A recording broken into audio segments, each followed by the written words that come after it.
الرحمن الرحيم الحمد لله رب العالمين والصلاة والسلام على رسول الله وعلى آله وصحبه أجمعين سبحانك لا علم لنا إلا ما علمتنا إنك أنت العليم الحكيم وتب علينا إنك أنت التواب الرحيم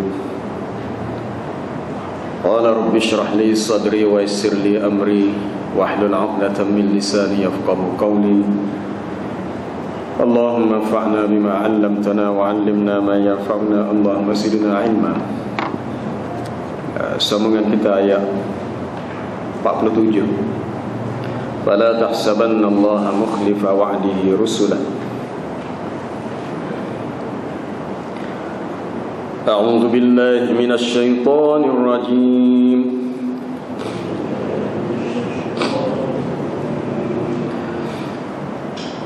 Bismillahirrahmanirrahim.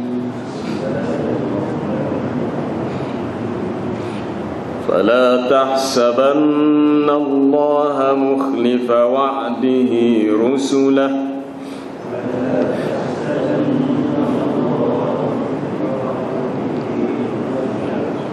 Inna Allah azizun dzu intiqam.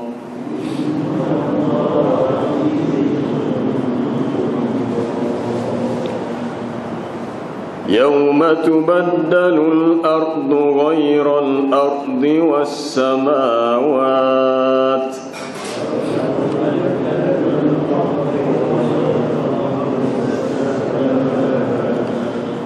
وبرزوا لله الواحد القهار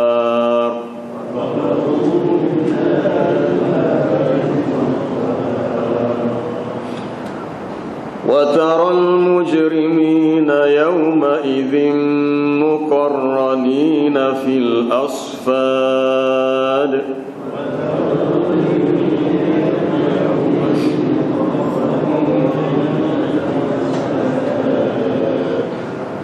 سرابيلهم من قطران وتغشى وجوههم النار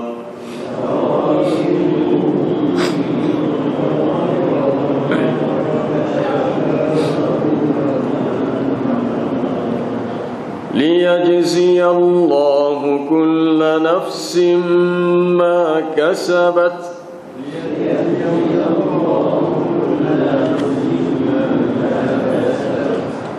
إن الله سريع الحساب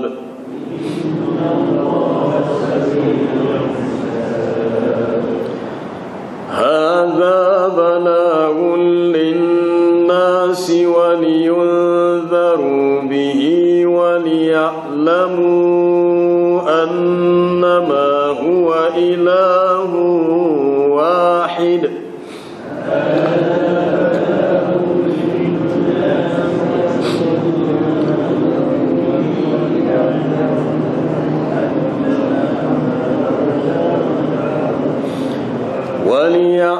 وليعلموا أنما هو إله واحد وليذكر أولو الألباب.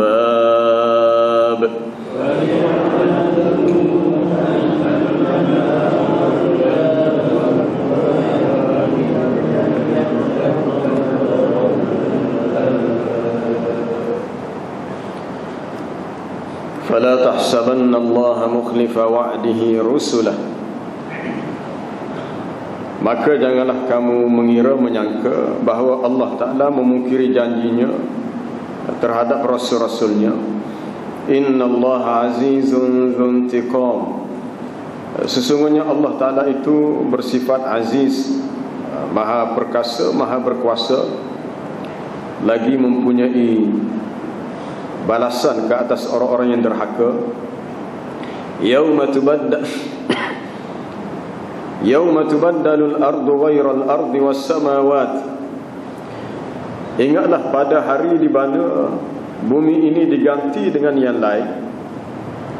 Demikian juga langit diganti dengan yang lain. Wa barazu lillahil wahidil qahhar. Dan manusia semuanya keluar berhimpun, yakni keluar dengan tergesa-gesa menuju menghadap Allah yang Maha Esa lagi Maha berkuasa. Wa taral mujrimina yawma idzin muqarranina fil asfad. Dan engkau akan melihat orang-orang yang berdosa pada ketika itu, mereka terikat, mereka diikat, diberkas dengan belenggu-belenggu ataupun dengan ikatan daripada besi. Sarabiluhum min qatiran. Pakaian mereka adalah daripada besi minyak tar. Wa taghsha wujuhahumun nar. Dan muka mereka serta seluruh badan mereka diliputi oleh api neraka yang menyala-nyala. Liyajziyallahu kulla nafsin ma kasabat. Kerana Allah Ta'ala akan memberi balasan tiap-tiap seseorang apa yang telah dia usahakan. Inna Allah sari'ul hisab. Sesungguhnya Allah Ta'ala sangat cepat hisab ataupun perhitungan amalan untuk hamba-Nya. Hadza balaghun linnas waliyunzaru bihi. Hadza yani hadzal Quran. Al-Quran ini disampaikan kepada manusia supaya manusia diberi peringatan dengannya dan diberi nasihat supaya mereka mengetahui melalui hujah yang dibawakan bahawasanya huwa ilahun wahid. Dia yakni Allah adalah Tuhan yang maha satu, yang maha esa. Waliyadzakkara ulul albab. Dan supaya dapat memberi peringatan, pengajaran kepada orang-orang yang berakal. Ini ayat-ayat terakhir sebagai penutup untuk surah Ibrahim. Dalam ayat yang sebelumnya, ayat 43, ayat 42, wala tahsabannallaha ghafilan amma ya'malul zalimun. Janganlah kamu menyangka, mengira Allah Ta'ala leka dan lalai terhadap apa yang dilakukan oleh orang-orang yang zalim. Maka di sini diingatkan sekali lagi, fala tahsabannallah. Maka janganlah kamu mengira, menyangka bahawasanya Allah Ta'ala memungkiri janjinya terhadap Rasulnya. Janji Allah Ta'ala adalah janji yang benar.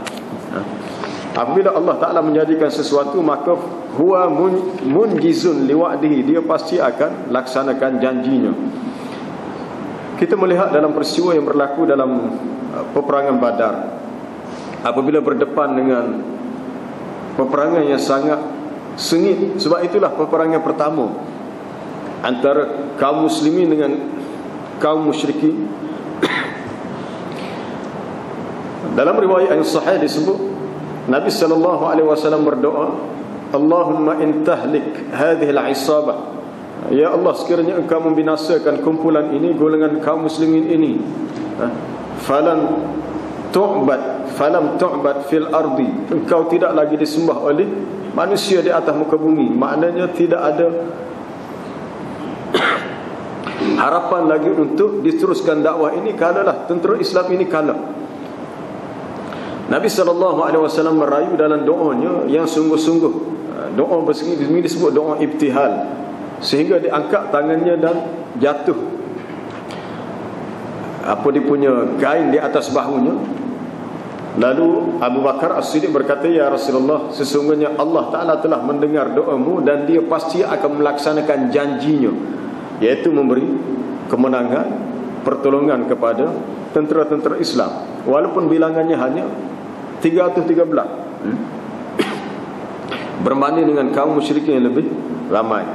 Allah Ta'ala tidak memungkiri janjinya, iaitu bahawasanya wa kana haqqan alaina nasrul mu'minin. Dan adalah hak semestinya bagi kami untuk menolong orang-orang beriman. Janji Allah Ta'ala untuk tolong orang beriman adalah janji yang pasti. Disebut dalam ayat tadi dalam surah Ar-Rum ataupun di akhir surah As-Saffat, walaqad sabaqat kalimatuna li'ibadina al-mursalin innahum lahumul mansurun wa inna jundana lahumul ghalibun. Dan sesungguhnya telah berlalu, telah tetaplah ketentuan kalimah kami kepada rasul-rasul kami bahawa mereka lah golongan yang akan menang. Mereka itulah golongan yang pasti akan diberi pertolongan. Mereka tidak akan kalah. Sebab itu adalah janji Allah.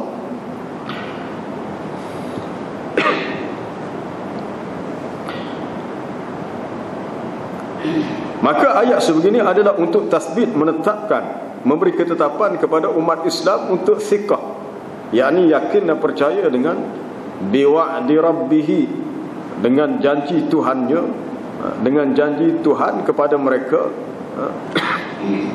yakni binasrihim, dengan menolong mereka, wa ta'zib az-zalimin, dan mengazab orang-orang yang zalim. Kadang-kadang kita tidak sabar menunggu bilakah datangnya pertolongan daripada Allah. Ramai para sahabat semasa mereka dakwah di Mekah, mereka diseksa, mereka dianiaya, mereka disakiti, ada yang mati syahid. Sehingga datanglah Khabbab al-Arat mengadu kepada Nabi SAW yang ketika itu sedang berada di bawah bayangan Kaabah.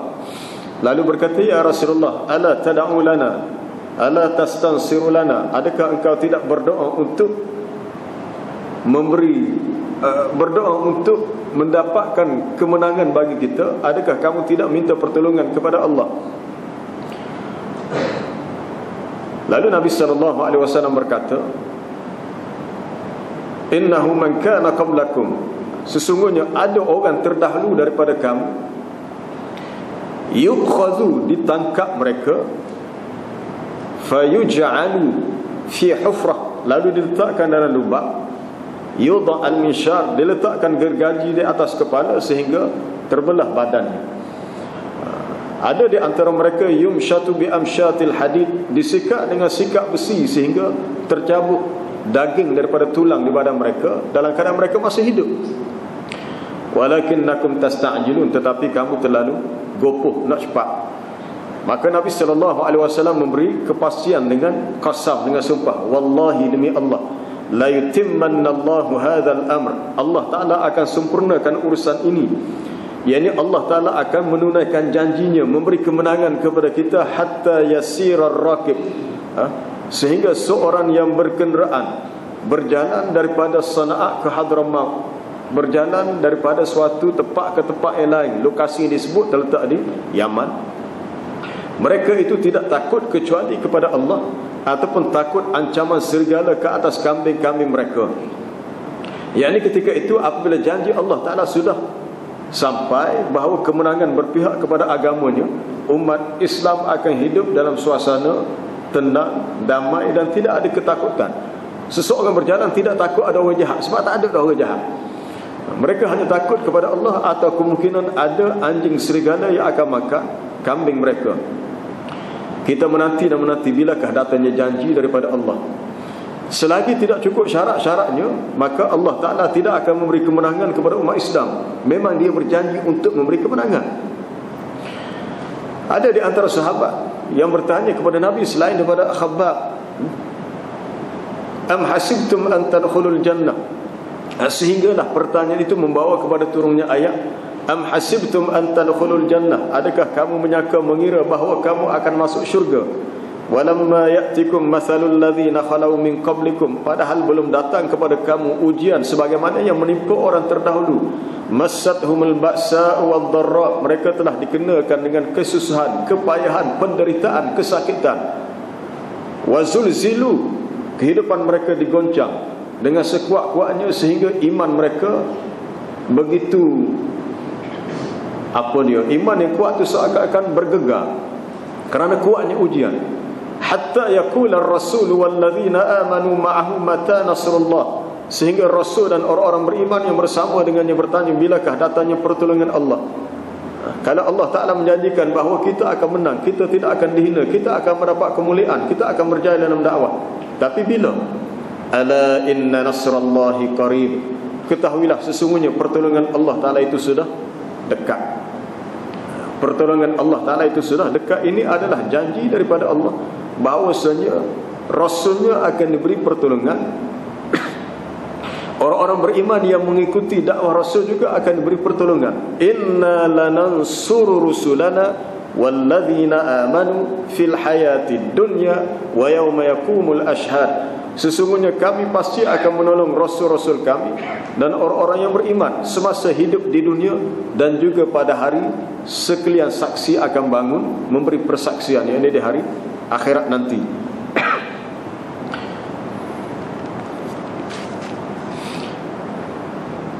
Jadi janji Allah adalah janji yang pasti, cuma bila berlaku itu tak pasti. Bila berlaku itu tidak diketahui, tapi akan berlaku.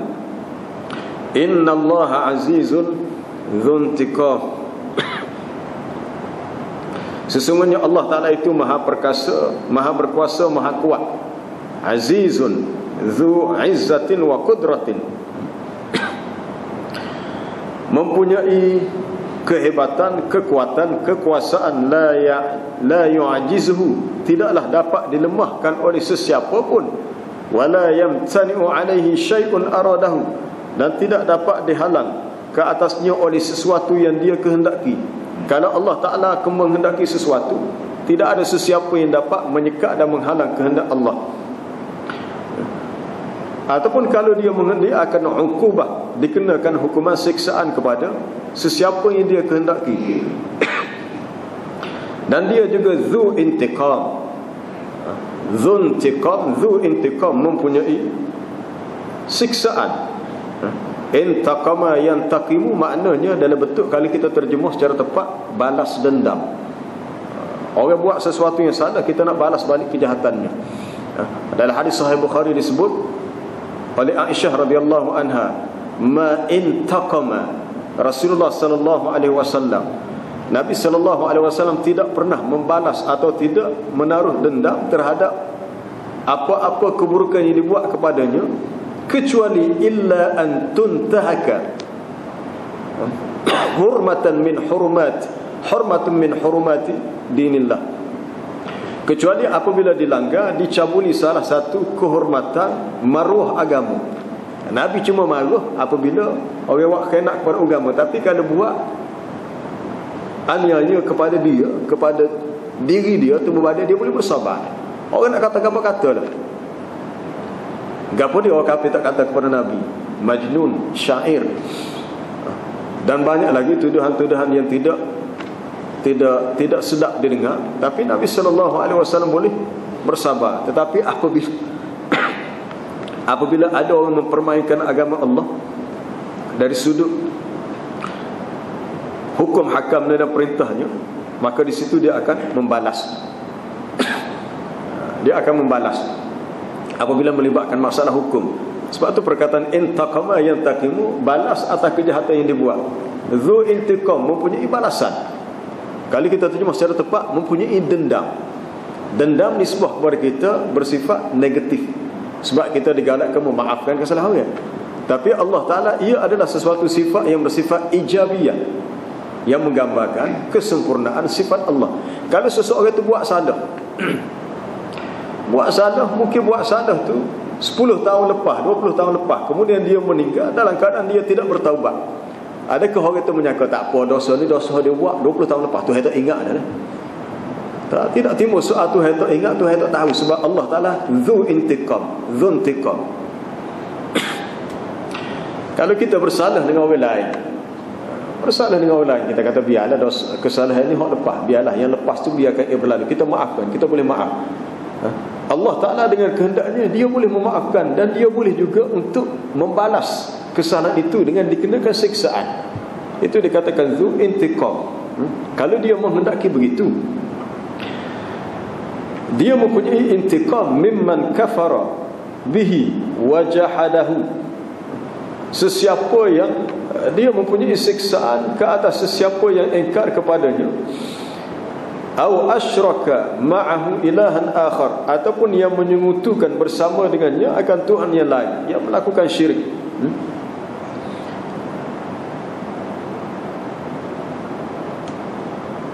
Jadi ayat ini menjadi suatu takkid untuk menguatkan bahawasanya benarlah akan dilaksanakan janji Allah Ta'ala untuk Rasulnya, diberi kemenangan kepada Rasulnya, dan diberi ta'zib, siksaan kepada orang-orang yang bersalah. Yang bersalah tetap dikira bersalah, maka dia akan terima balasan dia, dan dia tidak akan terlepas daripada kesalahan yang dibuat, dan ada hukuman untuknya. Yauma tubaddalul ardu ghairal ardi was samawat. Ingatlah kamu pada hari di mana ditukarkan bumi dengan bumi yang lain.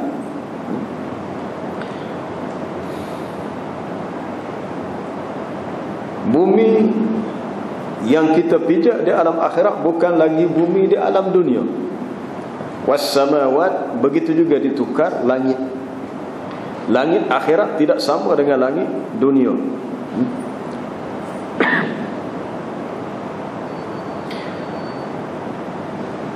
Dalam riwayat Bukhari dan Muslim daripada Sahal bin Sa'ad As-Sa'idi radhiyallahu anhu, katanya, qala Rasulullah sallallahu alaihi wasallam, yuhsyarun nasu yaumal qiyamah ala ardin bayda. Dihimpunkan manusia di hari kiamat di atas bumi yang putih, lagi bersifat rata, lagi bersifat naqi, seperti tak ada apa satu, tak ada kotoran, tak ada benda yang cemar, putih bersih. Seperti kalau kita hampas selai kain yang besar di ruangan tamu rumah kita, tak ada apa satu, yang nak kita nampak hanyalah kain putih. Dalam riwayat yang lain daripada Aisyah radhiyallahu anha, seperti yang dikemukakan oleh Imam Ahmad dalam musnadnya, Imam Muslim dalam sahihnya, begitu juga Tirmizi dan Ibnu Majah dalam sunan. Kata Aisyah, sa'altu Rasulullah sallallahu alaihi wasallam an hadhihi al-ayah. Aku bertanya kepada Nabi sallallahu alaihi wasallam tentang ayat ini. Ayat yauma tubaddalul ardu ghairal ardi was samawat. Ingatlah pada hari ditukar bumi dengan bumi yang lain, begitu juga langit ini akan ditukar. Lalu dia bertanya, ainan nas yauma idzin ya Rasulullah, di manakah manusia pada hari itu? Mereka berada ala sirat, di atas sirat. Sirat maknanya jisrun mamdudun ala nari jahannam, sebuah jambatan yang terbentang betul-betul atas neraka jahannam. Tapi kalau kita perhati dari segi perkhabaran hadis, dia seolah-olah seperti mendaki. Dia tidak biasa jambatan ni, kalau sungai kita biasa tengok jambatan ni dia sama rata dari segi ketinggian daripada sini sana. Tapi apa yang diceritakan di sini seakan-akan dia mendaki neraka di bawah, pada bahagian paling rendah. Syurga di atas, tempat yang tinggi. Nak pergi tempat syurga ni seperti mendaki naik, seakan-akan begitu. Manusia berada di sirat ketika telah ditukar bumi dengan bumi yang lain, langit dengan langit yang lain. Ulama berbeza pendapat berhubung dengan penukaran langit dan bumi. Ada pendapat menyebut qila, dikatakan tubaddala awsafuha, ditukar sifat-sifatnya.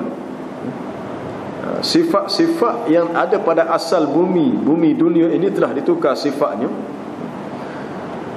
Wa tufajjaru biharuha wa tusawwa, manakala air laut akan terpancar keluar sehingga ianya menjadi rata. Yang ini tidak ada lagi laut. Air laut akan memancar keluar, tak tahu biarlah ke mana, lepas tu menjadi ratalah bumi. Sebab tempat hak ada air laut, tanah dia lebih rendah, sebab tu air laut boleh bertakun. Kalau kita pergi kawasan laut, maknanya bumi itu rendah, daripada pantai dia masuk. Sebab kalau sama tinggi, maka tidak akan terbentuk laut. Begitu juga sungai. Semakin dalam laut itu, maknanya semakin rendah permukaan tanahnya. Tapi setelah berlaku pertukaran antara alam dunia, alam akhirat, laut itu menjadi rata dan tidak ada lagi air laut. Fala yura fiha iwajun wala amta, tidak dilihat padanya ada kebengkokan ataupun tempat yang tinggi rendah. semuanya menjadi rata dan sama. Tidak ada kebengkokan wala amta al-makan al-murtafi'. Tempat yang tinggi tidak ada tinggi rendah, semuanya adalah rata.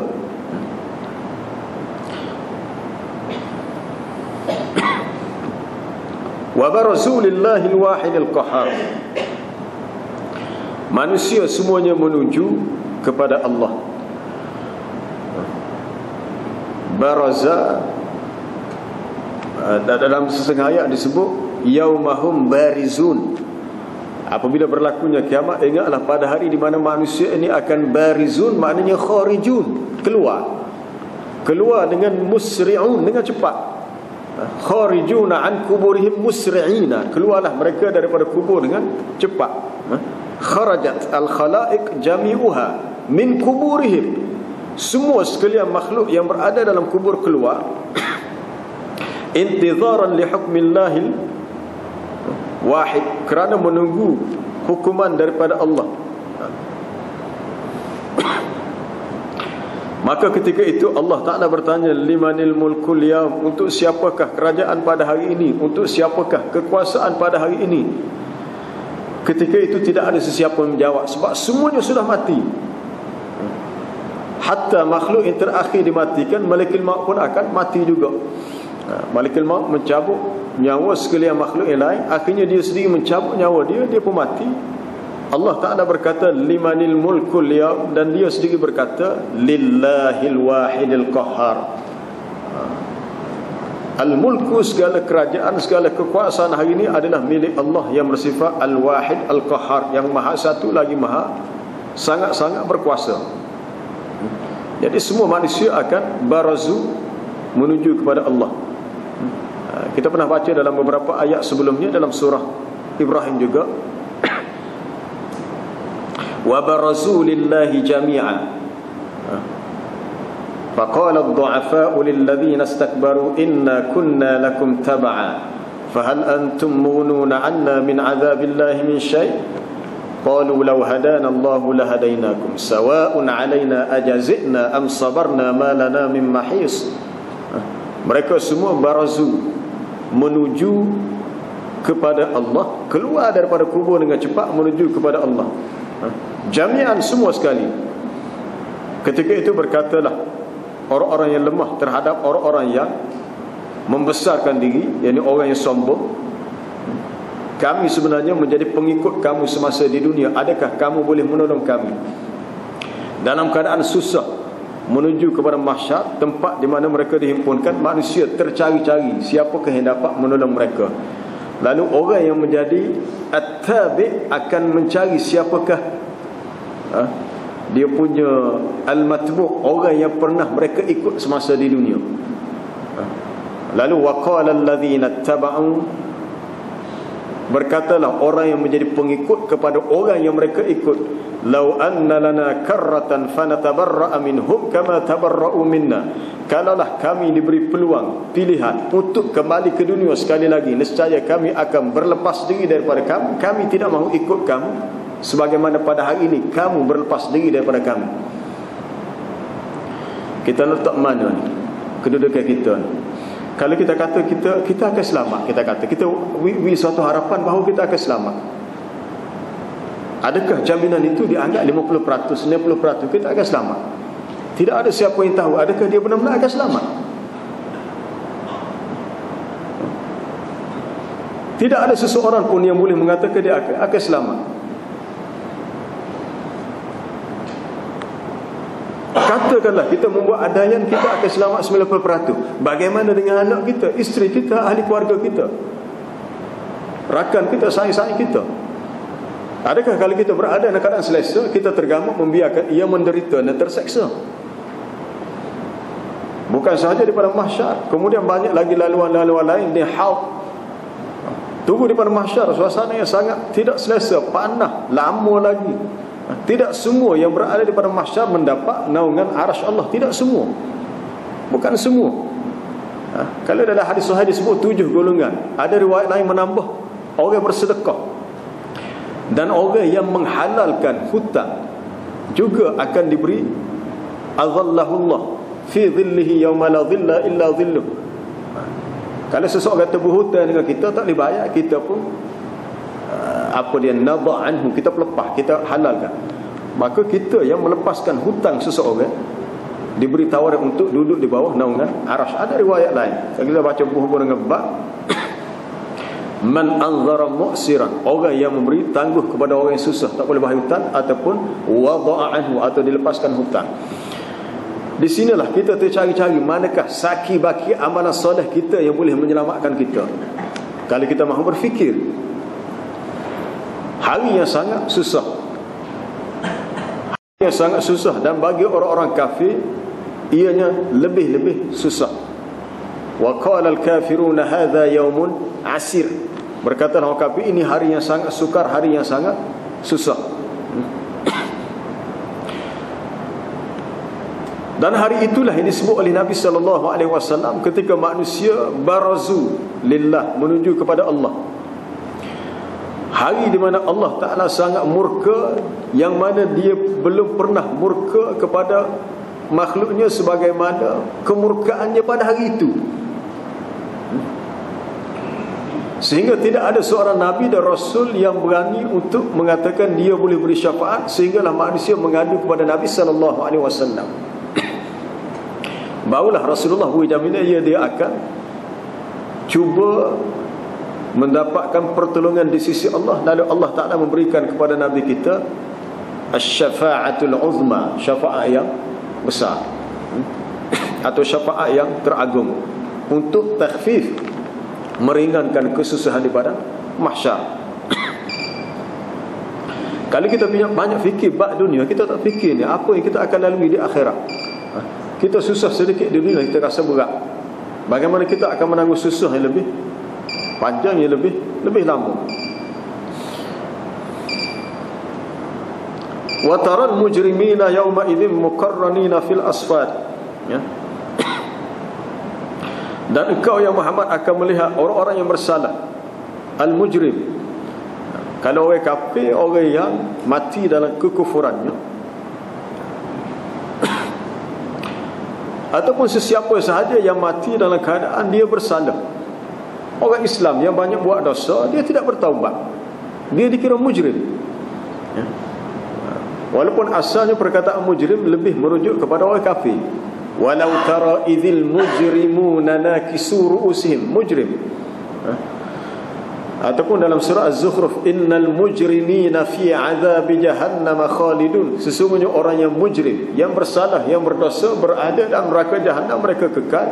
La yufattaru anhum wa hum fihi mublisun, tidak dikurangkan, tidak diringankan azab untuk mereka, dan mereka berada dalam keadaan kecewa, sedih amat sangat.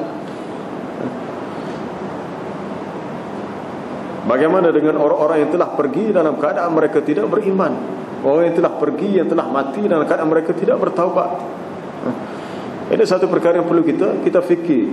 Kadang-kadang kita terseksa sebab menanggung rasa simpati kepada orang yang tidak fikir nasib dia di akhirat macam mana. Bagaimana nasib dia di akhirat? Apa yang kita boleh buat untuk selamatkan dia?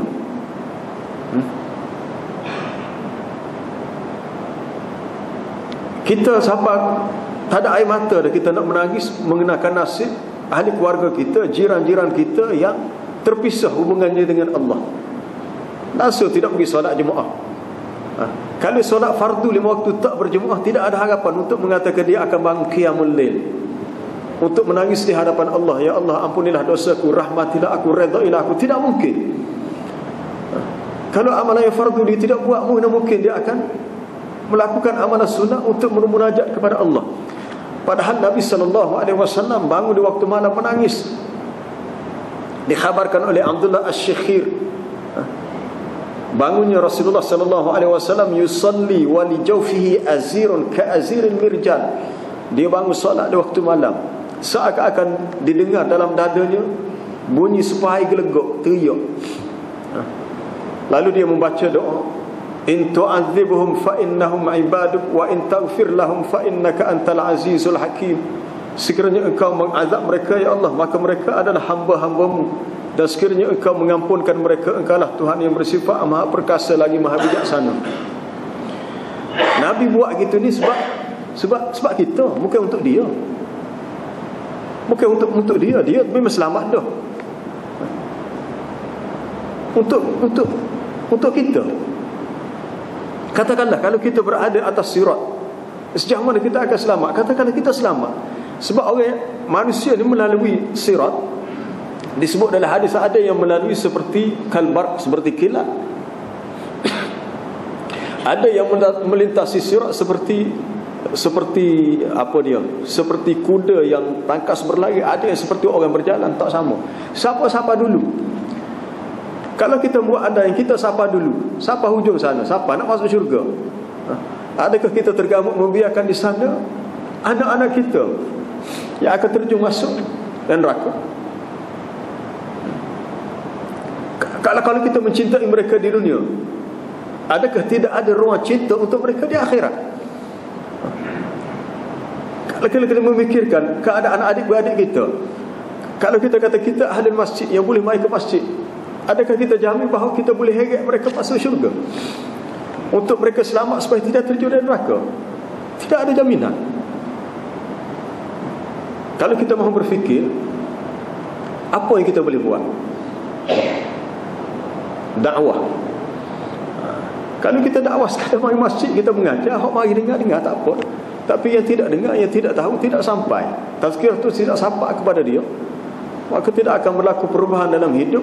Sebab mesej dakwah tidak pernah diterima olehnya. Adakah dia nak mengatakan bahawa dia tak tahu? Alasan sama yang diberikan oleh orang-orang yang kafir bila sampai ke pintu neraka. Lalu malaikat bertanya, alam ya'tikum nazir, tidakkah telah sampai kepada kamu rasul yang memberi peringatan? Mereka tak boleh menafikan, sebaliknya mereka mengatakan qalu bala, ya betul, qad ja'ana nazirun, telah sampai kepada kami rasul yang memberi peringatan. Fakadzabna, kami yang mendustakan. Dalam surah Az-Zumar, wasiqal ladzina kafaru ila jahannama zumara, dibawa orang-orang kafir ke neraka zumar, berduyun-duyun, berpuak-puak. Hatta idza ja'uha futihat abwabuha wa qala lahum khazanatuha alam ya'tikum rusulun minkum yatluna 'alaikum ayati rabbikum wa yunzirunakum liqa'a yaumikum hadha. Malaikat yang jaga pintu neraka berkata, tidakkah telah sampai kepada kamu rasul-rasul, bukan seorang ramai, rasul-rasul yang memberi kepada kamu inzar, peringatan adanya pertemuan hari ini, rasul yang membacakan kepada kamu ayat-ayat Allah. Lalu mereka berkata, bala, bahkan betul ada, sampai ada. Walakin haqqat kalimatul azabi 'alal kafirin. Sebenarnya walaupun ayat ini ditujukan kepada orang kafir,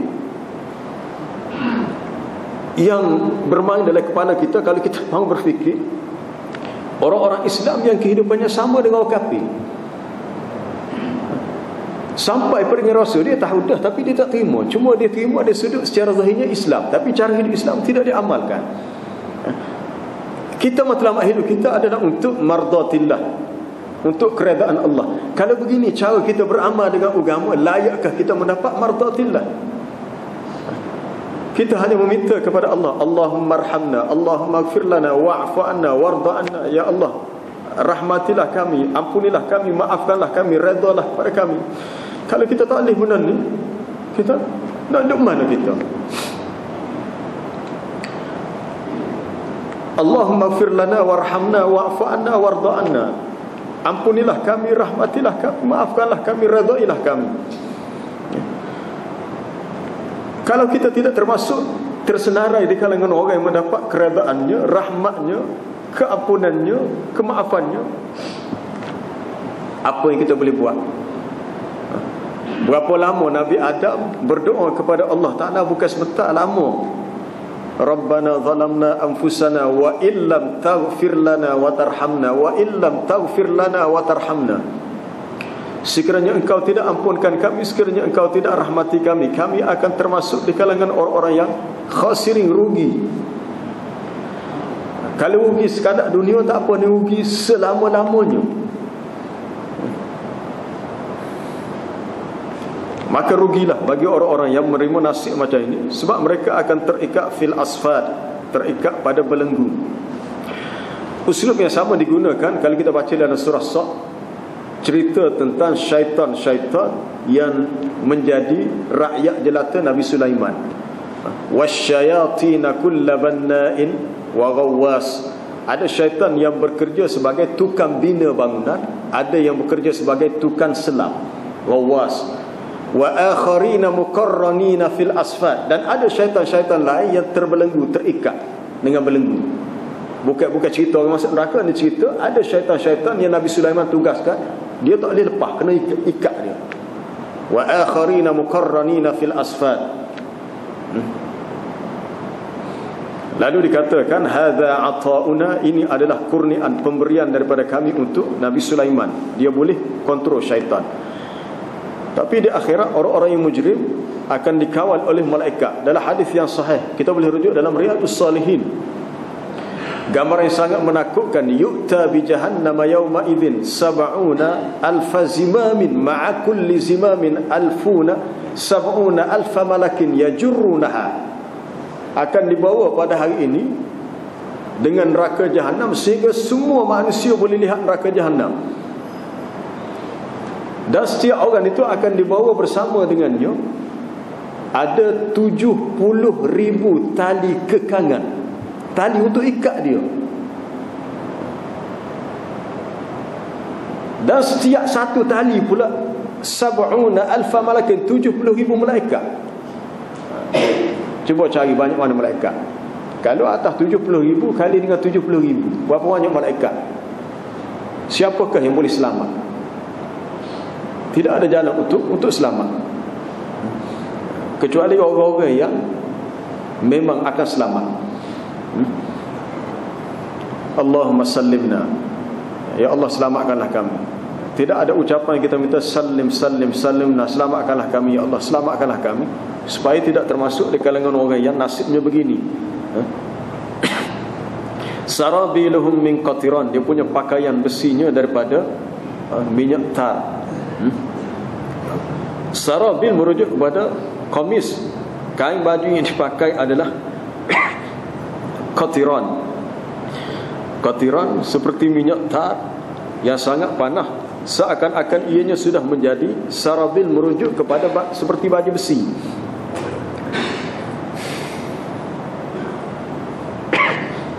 Selain daripada panas, baunya busuk.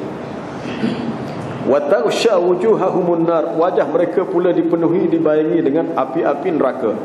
Tuhitun nar, api mengelilingi jasad mereka sehingga meliputi wajahnya semua sekali. Cuma disebut wajah li'annaha asyraful a'dha, kerana ia adalah anggota yang paling mulia.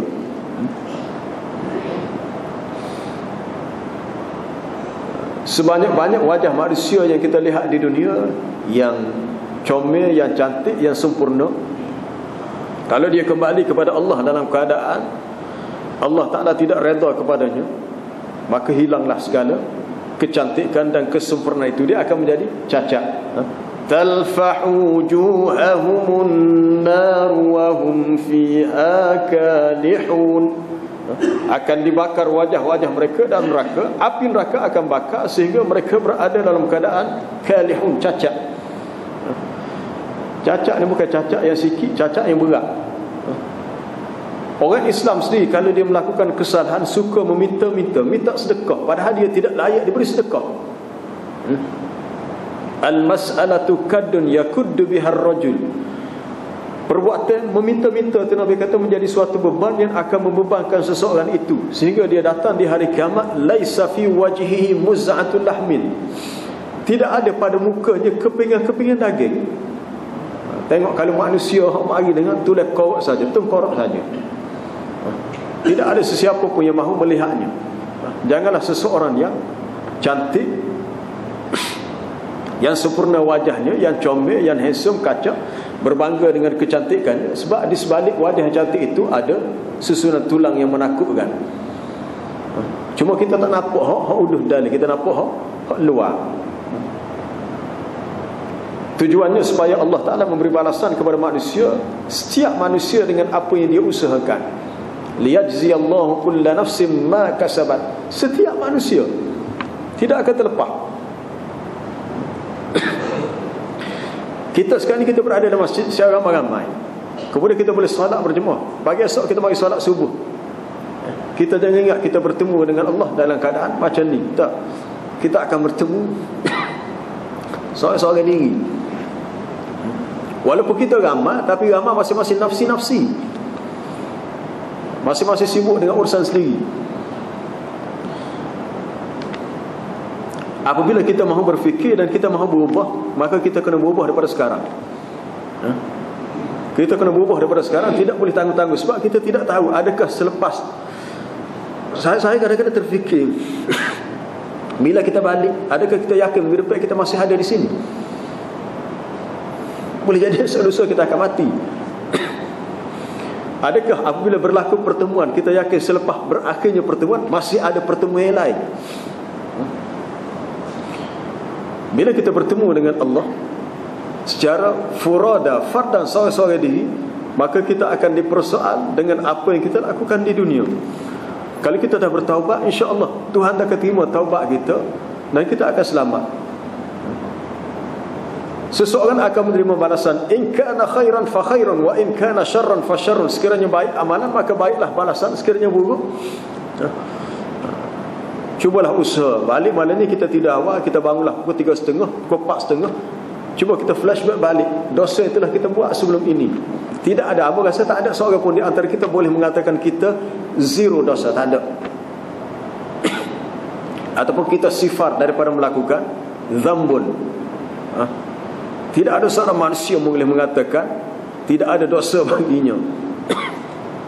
Semua manusia ada buat salah dan silap. Tapi sejauh mana kesungguhan kita untuk kita bertaubat. Kalau kita menangis betul-betul di hadapan Allah, Nabi SAW menyatakan tidak ada sesuatu yang lebih Allah tak ada sukai kecuali min kitrataini, selain daripada dua titisan, iaitu sama ada qatratu dima, qatratu dumu, titisan air mata kerana takutkan Allah,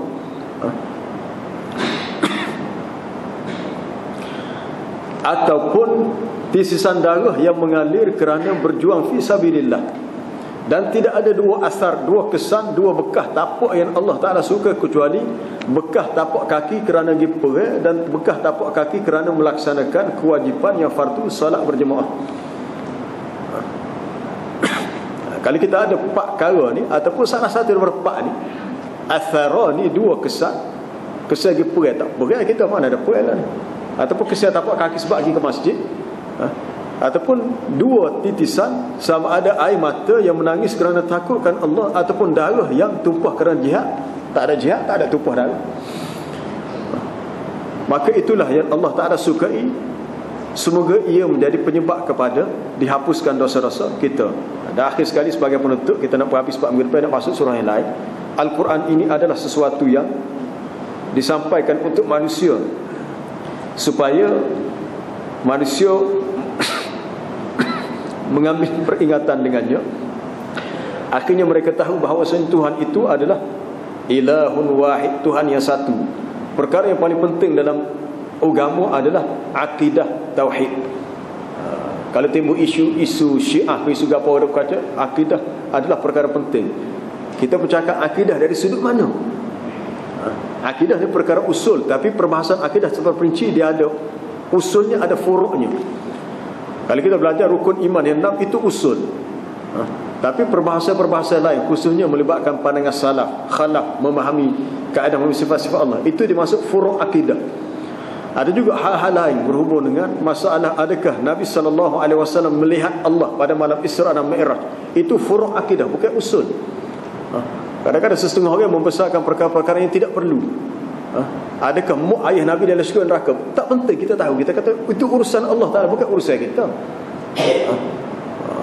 Maka ada pendapat begini-begini, kadang-kadang balas. Kita kata itu bukan usul, itu perkara furuk, perkara cabang, bukan perkara dasar.